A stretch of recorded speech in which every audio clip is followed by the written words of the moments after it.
तमिलनाडु में सरकार की तस्वीर अब तक साफ नहीं हो पाई है।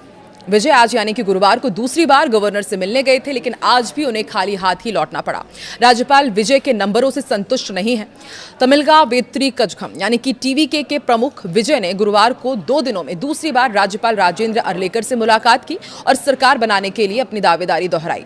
नमस्कार, मैं हूं आकांक्षा और आप देख रहे हैं न्यूज़ 18 का डिजिटल प्लेटफॉर्म। देखिए, राज्यपाल ने एक बार फिर से कहा है विजय से कि वो राज्य में स्थिर सरकार चाहते हैं, इसलिए सरकार बनाने का दावा पेश करने से पहले 118 विधायक होना जरूरी है। अब सूत्रों ने बताया है कि विजय मुख्यमंत्री पद की शपथ तभी ले सकेंगे जब राज्यपाल को 118 विधायकों का समर्थन दिखाएंगे। इसी बीच खबर यह भी है कि AIADMK ने अपने तमाम 28 विधायकों को पुडुचेरी के एक रिजॉर्ट में शिफ्ट कर दिया है। 234 सदस्यीय विधानसभा में टीवीके के पास 108 सीटें हैं। विजय 2 सीटों पर जीते हैं, इसलिए एक सीट छोड़ने पर यह 107 रह जाएगी। कुल सीटें 233 होने पर भी बहुमत 118 ही रहेगा, इसलिए टीवीके को अभी 11 और विधायक चाहिए। कांग्रेस के 5 विधायकों ने उन्हें अपना समर्थन दे दिया है और मीडिया रिपोर्ट्स में यह भी दावा किया जा रहा है कि एक दूसरे की प्रतिद्वंदी, ध्यान से सुनिएगा, डीएमके और AIADMK के बीच भी सरकार गठन को लेकर चर्चा चल रही है। सोचिए, धुर विरोधी दोनों पार्टी एक दूसरे के साथ शायद गठबंधन करके सरकार बना सकती है। रिपोर्ट के अनुसार दोनों दलों के नेताओं के बीच बैक चैनल बातचीत चल रही है और सूत्रों का कहना है कि एक प्रस्ताव पर चर्चा हुई है जिसमें AIADMK सरकार बनाए और DMK बाहर से समर्थन दे। छोटे दलों का समर्थन भी इस फॉर्मूले का हिस्सा हो सकता है। तो क्या ऐसे में विजय चीफ मिनिस्टर नहीं बन पाएंगे? इसको लेकर के अब चर्चाएं तेज हो गई। हालांकि अभी तक कोई औपचारिक फैसला नहीं लिया गया है। वहीं कांग्रेस सांसद क्रिस्टोफर तिलक ने विजय की पार्टी के साथ गठबंधन का बचाव करते हुए कहा है कि विजय धर्मनिरपेक्षता के सिद्धांतों में गहरा विश्वास रखते हैं, इसलिए कांग्रेस सरकार बनाने के लिए उनका समर्थन कर रही है। हम हिंदुत्व ताकतों के साथ कोई समझौता नहीं करेंगे। इससे साफ है कि कांग्रेस ने ये कह दिया है कि वो किसी भी तरह से बीजेपी और उनके सहयोगी पार्टी के साथ गठबंधन नहीं करेगी। तमिलनाडु के पूर्व मुख्यमंत्री ओ पनीरसेल्वम चेन्नई में DMK विधायकों की बैठक में शामिल होने के लिए मुख्यालय पहुंचे। इस घटनाक्रम के बाद राज्य की राजनीति में हलचल तेज हो गई है। हाल ही के दिनों में तमिलनाडु में सरकार गठन और राजनीतिक समीकरणों को लेकर लगातार गतिविधियां देखी जा रही हैं। हालांकि बैठक में किन मुद्दों पर चर्चा होगी या फिर पनीरसेल्वम की मौजूदगी क्या राजनीतिक महत्व रखती है, इस पर अभी कोई भी आधिकारिक जानकारी सामने नहीं आई है। फिलहाल सभी दलों की गतिविधियों पर नजर बनी हुई है और आगे के राजनीतिक घटनाक्रम का इंतजार किया जा रहा है। रिपोर्ट्स के मुताबिक तमिलनाडु की AIADMK के 28 विधायकों को पुडुचेरी के पूरन कुप्पम स्थित एक निजी रिजॉर्ट में ठहराया गया है। इस घटनाक्रम के बाद राज्य की राजनीति में हलचल तेज हो गई है। एक बार फिर से तमिलनाडु में रिजॉर्ट पॉलिटिक्स शुरू हो गई है। बताया जा रहा है कि सभी विधायक फिलहाल रिजॉर्ट में ही मौजूद हैं। हालांकि उन्हें वहां पर क्यों रखा गया है और पार्टी की आगे की रणनीति क्या होगी, इस पर आधिकारिक बयान सामने नहीं आया। तमिलनाडु में हाल ही के राजनीतिक घटनाक्रम और सरकार गठन की चर्चाओं के बीच इस कदम को बेहद अहम माना जा रहा है। राजनीतिक दलों की गतिविधियों पर लगातार नजर बनी हुई है।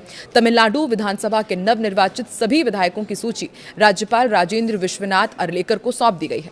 ये सूची तमिलनाडु के मुख्य निर्वाचन अधिकारी अर्चना पटनायक ने चुनाव आयोग के अन्य अधिकारियों के साथ मिलकर पेश की।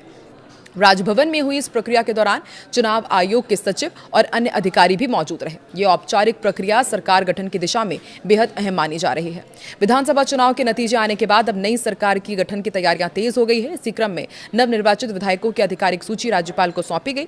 तमिलनाडु कांग्रेस कमेटी ने गुरुवार को राज्यपाल राजेंद्र अरलेकर पर निशाना साधा और कहा कि सरकारें लोक भवन के मैदान में नहीं बल्कि सदन में तय होती है।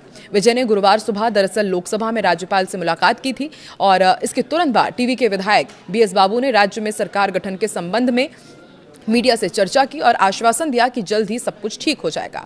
ये घटनाक्रम तमिलनाडु के राज्यपाल अरलेकर द्वारा टीवीके से बहुमत के दस्तावेजी प्रमाण प्रस्तुत की मांग के बाद सामने आया है। इसके अलावा सूत्रों ने ये भी बताया है कि पार्टी प्रमुख विजय बहुमत साबित होने के बाद ही शपथ ले सकते हैं। इसी बीच CPI, CPM और VCK के नेताओं ने चेन्नई में बैठक की है। ये बैठक ऐसे समय में हुई है जब टीवीके राज्य में सरकार बनाने की कोशिशों में जुटी हुई है। बैठक में शामिल नेताओं ने मौजूदा राजनीतिक स्थिति पर चर्चा की है। हालांकि बातचीत में किन मुद्दों पर सहमति बनी है या आगे की रणनीति क्या होगी, इसकी आधिकारिक जानकारी अभी सामने नहीं आई है। तमिलनाडु की राजधानी चेन्नई में VCK नेता थोल तिरुमावल्मन ने यह कहा है कि DMK अध्यक्ष MK स्टालिन के आवास पर पहुंचकर उन्होंने मुलाकात की। इस मुलाकात के बाद राज्य की चर्चाएं तेज हो गई हैं। वीसीके और डीएमके राज्य की राजनीति में सहयोगी दल माने जाते हैं। ऐसे में दोनों नेताओं की मुलाकात को राजनीतिक तौर पर बेहद इस वक्त इंपॉर्टेंट माना जा रहा है। हालांकि मुलाकात में किन मुद्दों पर चर्चा हुई ये अभी कुछ भी स्पष्ट नहीं हो पाया है। वीसीके चीफ ने कहा है कि राज्यपाल को यह अधिकार नहीं है कि वो विजय को सरकार बनाने से पहले बहुमत साबित करने को कहें। विजय को पहले मुख्यमंत्री का पद संभालने देना चाहिए, क्योंकि यही जनादेश है। ये उनकी जिम्मेदारी है कि वो विधानसभा में बहुमत साबित करे। आगे उन्होंने ये भी कहा कि मैं राज्यपाल से रिक्वेस्ट करता हूं कि वो टीवीके को सरकार बनाने के लिए आमंत्रित करें। विजय ने हमसे समर्थन मांगा है, जिस पर हम बाद में फैसला करेंगे, लेकिन वो ये मानते हैं कि सरकार बनाना विजय का संवैधानिक अधिकार है। लगातार एक के बाद एक राजनीतिक बयान आ रहे हैं। आज जब विजय पहुंचे तो उन्हें दोबारा राजभवन से निराशा हाथ लगी है, और इसी बीच एआईएडीएमके और डीएमके बैक चैनल में क्या वाकई बातचीत कर रहे हैं? क्या विजय इस बार फिर सीएम नहीं बन पाएंगे? और जिस तरीके से राजनीतिक दलों की बैठक बैक टू बैक चल रही है, आपको क्या लगता है तमिलनाडु की राजनीति अब किस तरफ रुख अख्तियार करने वाली है? कमेंट सेक्शन पर अपनी राय जरूर दें।